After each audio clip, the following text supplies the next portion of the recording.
Assalamualaikum warahmatullahi wabarakatuh. Pada video kali ini saya akan menjelaskan search kode dari program yang saya buat dengan nama Gaji Karyawan. Program ini menggunakan library scanner. Tapi sebelum saya masuk ke pembahasan search kodenya, terlebih dahulu saya akan membahas sedikit mengenai tujuan dari program ini. Program ini saya buat dengan tujuan untuk menghitung gaji karyawan berdasarkan jabatan, golongan, status.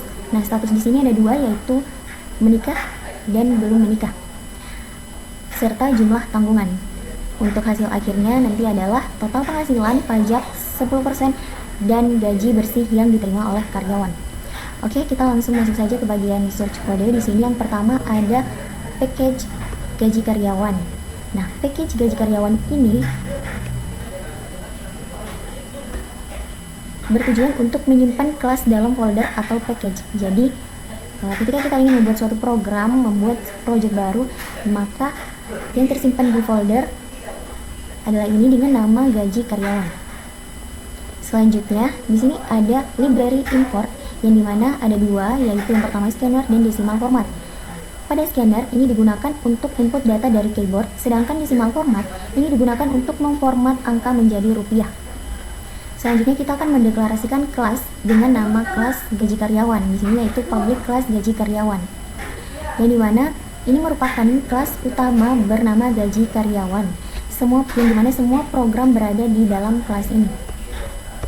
Selanjutnya kita pindah pada bagian properti atau atribut.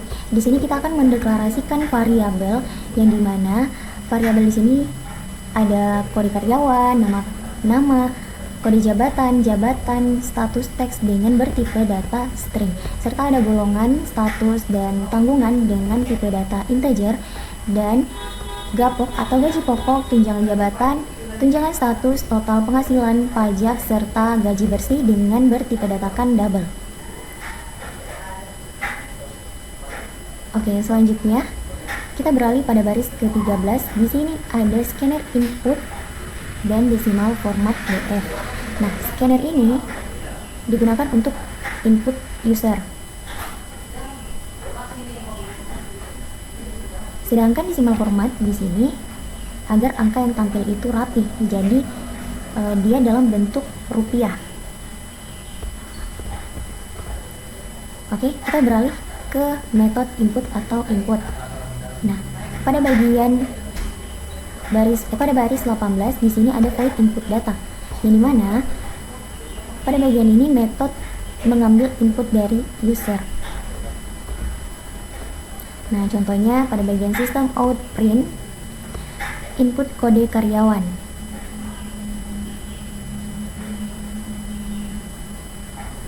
This kode karyawan sama dengan input next line, yang dimana artinya program menampilkan teks, terus user mengetik data dan data disimpan ke variabel. Input yang diminta di sini berupa kode karyawan, nama karyawan, kode jabatan. Nah, kode jabatan di sini ada 3 opsi, yaitu A, B, dan C. Terus ada input golongan dengan 3 opsi juga, yaitu ada 1, 2, dan 3, serta input status dengan 2 opsi, yaitu 1 yang berarti sudah menikah dan 2 yang berarti belum menikah, serta jumlah tanggungan.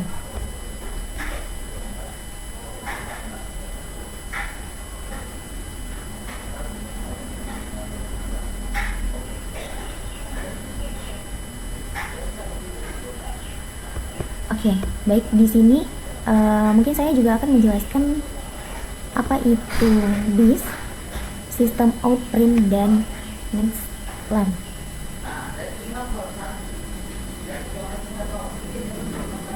Jadi sistem out print itu digunakan untuk menampilkan teks atau angka ke layar. Jadi sistem ini yaitu sistem Java, terus out ini merupakan output yang nantinya akan tampil pada layar ketika di run nanti, dan print ini itu adalah print ini adalah baris baru.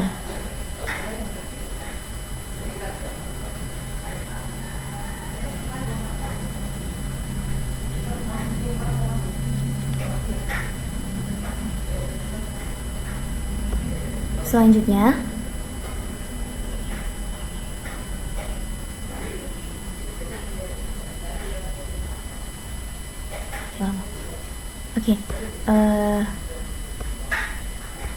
Oke, selain itu saya juga akan membahas apa itu sistem outprint, this, dan next line. Mungkin ada yang belum tahu. Jadi sistem outprint itu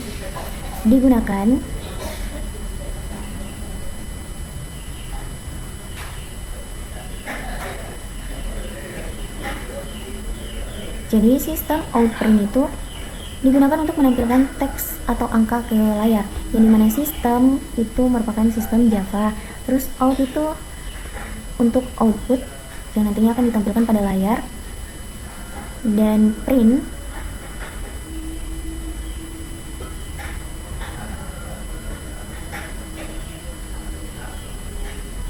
adalah perintah untuk menampilkan output ke layar. Oke, selanjutnya di sini ada this, yang dimana this ini adalah kata kunci di Java yang berarti objek yang sedang dipakai saat ini. Digunakan untuk membedakan variabel milik kelas dengan variabel lainnya. Selanjutnya di sini ada next line, yang dimana next line ini adalah metode milik scanner di Java yang digunakan untuk membaca satu baris teks penuh dari input keyboard. Oke, kita akan beralih langsung ke bagian metode proses, yang dimana pada baris 39 di situ ada void process. Jadi pada bagian ini metode ini berisi logika perhitungan gaji.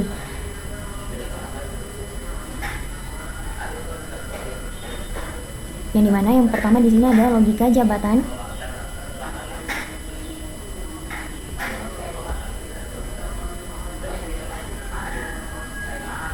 Pada logika jabatan, jika kode jabatan yang dimasukkan itu adalah A, maka jabatannya adalah staff. Maka hasil yang keluar di situ jabatannya adalah staff, dan gaji pokoknya sebesar Rp3.500.000. Dan jika kode jabatannya itu adalah B, maka jabatan yang akan keluar di situ adalah customer service dengan gaji pokok senilai 3 juta. Dan jika kode jabatannya itu adalah C, maka jabatan yang akan keluar di situ adalah pimpinan dengan gaji pokok senilai Rp4.500.000.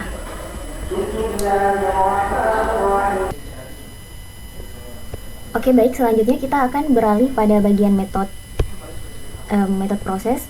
Nah, di sini ada void process dan ada beberapa logika. Di antaranya ada logika jabatan, logika golongan, logika status dan tanggungan, total penghasilan, pajak, serta gaji bersih. Tapi sebelum kita lanjut ke pembahasannya, saya akan membahas terlebih dahulu apa itu void secara umum. Nah, jadi void ini merupakan sebuah kata kunci dalam pemrograman yang digunakan untuk menunjukkan bahwa sebuah fungsi atau metode itu tidak mengembalikan nilai apapun. Jadi, dia bisa dibilang nilainya tetap. Oke, selanjutnya kita beralih pada bagian logika jabatan. Nah, di sini jika kode jabatan yang dimasukkan itu adalah A, maka jabatan yang akan keluar di situ adalah staff, atau jabatan yang akan tampil pada layar ketika di run itu adalah staff, dan gaji pokok senilai Rp3.500.000. Dan jika kode jabatannya itu B, maka jabatan yang akan keluar adalah customer service dengan gaji pokok senilai 3 juta. Dan jika kode jabatannya itu adalah C, maka yang keluar di situ adalah pimpinan. Jabatannya adalah pimpinan dengan gaji pokok Rp4.500.000. Nah, pada bagian ini menggunakan equals. Equals itu apa sih? Jadi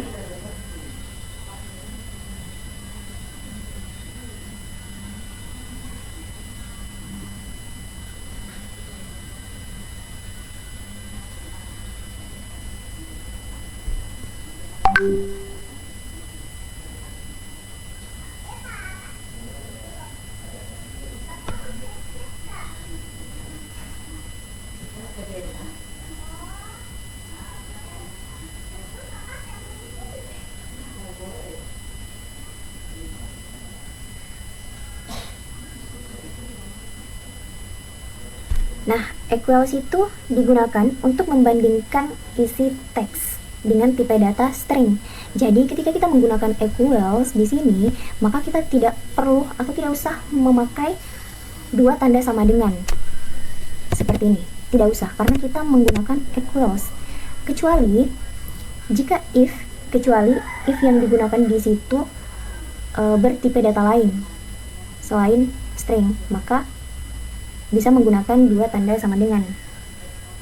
Karena dimana pada pemrograman Java, string itu tidak boleh dibandingkan dengan dua tanda sama dengan. Selain itu juga pada bagian ini saya menuliskan ada dua equals, yang untuk A besar serta untuk A kecil, atau bisa dibilang untuk huruf besar dan huruf kecil. Kenapa? Karena jika di sini saya hanya menaruh satu equals untuk A besar saja, maka yang akan terbaca itu hanya A besar. Jadi ketika kita menginputkan opsinya berupa huruf tadi, yaitu A, B, dan C, itu harus huruf kapital atau huruf besar. Ya, tidak. Dan di sini saya menggunakan dua equals, yaitu untuk A besar dan A kecil, atau untuk huruf besar dan huruf kecil. Kenapa? Agar ketika kita menginputkan A besar maupun A kecil itu bisa terbaca dan hasil yang keluar tetap sama. Oke, lanjut. Pada bagian logika golongan di sini, jika golongan yang dimasukkan itu sama dengan 1, maka kalau di sini bisa menggunakan dua tanda sama dengan karena tipe data yang dipakai itu bukan integer. Nah, oke, lanjut. Jika golongan yang dimasukkan itu 1, maka tunjangan jabatannya senilai Rp1.500.000, dan jika golongan yang dimasukkan itu adalah 2, maka tunjangan jabatannya senilai 2 juta. Selanjutnya, jika yang dimasukkan itu adalah golongan 3, maka tunjangan jabatannya sama dengan Rp2.500.000. Oke, selanjutnya kita beralih ke bagian logika status dan tanggungan, yang dimana jika statusnya itu 1, berarti status teksnya yang akan tampil pada layar outputnya itu adalah menikah atau sudah menikah. Tetapi, nah else ini status teks yang akan keluar di situ adalah belum menikah. Jadi, ketika kondisi pertama ini tidak terlaksanakan, maka dia akan langsung beralih ke kondisi pada bagian else. Otomatis angka yang dimasukkan selain daripada 1, entah itu 2, 3, dan seterusnya, maka hasil yang akan keluar untuk status teksnya itu adalah belum menikah. Selanjutnya, jika tanggungannya itu 1, maka tunjangan statusnya itu 100.000, dan jika tunjangannya 2 atau lebih dari 2, maka 200.000. Dan jika ini tidak terpenuhi, kondisi ini tidak terpenuhi, maka tunjangan statusnya 0. Selanjutnya kita beralih pada total penghasilan, yang dimana pada total penghasilan ini itu adalah jumlah dari gaji pokok, tunjangan jabatan, dan tunjangan status. Jadi hasil daripada total penghasilan di sini yaitu adalah gaji pokok ditambah tunjangan jabatan dan ditambah dengan tunjangan status. Selanjutnya pada bagian pajak di sini adalah perkalian antara total penghasilan dikali dengan 0,10. Nah, 0,10 ini dari mana? 0,10 ini dari pajak 10%. 10% sama dengan 0,10. Selanjutnya untuk gaji bersih itu adalah total penghasilan dikurangi dengan pajak 10% tadi. Oke, kita langsung saja beralih ke bagian metode output atau output. Pada bagian ini saya sudah jelaskan tadi di awal. Print line ini tuh menunjukkan bahwa baris baru atau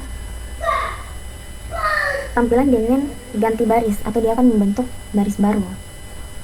Jadi dia tidak tampil dalam satu baris panjang, tetapi setiap input yang dimasukkan, nanti output yang akan keluar itu dia akan membentuk baris baru. Seperti contohnya kode karyawan. Nah, baris baru, terus di bawahnya itu lagi ada nama karyawan, dan selanjutnya. Agar apa? Agar dia terlihat lebih rapi. Oke, selanjutnya kita beralih pada bagian main. Di sini ada public static void main string. Oke.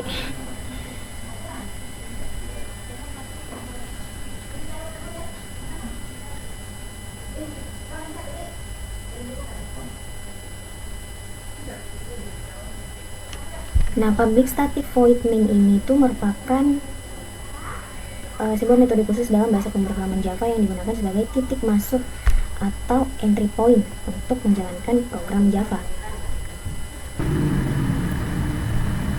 Selanjutnya, untuk membuat objek di sini ada gaji karyawan G sama dengan new gaji karyawan, yang dimana untuk membuat objek G agar bisa memanggil metode input, proses, dan output, dan untuk menjalankan program menggunakan begini: G input data, G proses, dan G output, yang dimana sudah dijelaskan tadi bahwa G ini agar bisa memanggil metode input, output, dan proses yang fungsinya untuk meminta input dari user, menghitung gaji, serta menampilkan hasil atau output. Oke, sekian itu saja penjelasan mengenai program dengan nama gaji karyawan.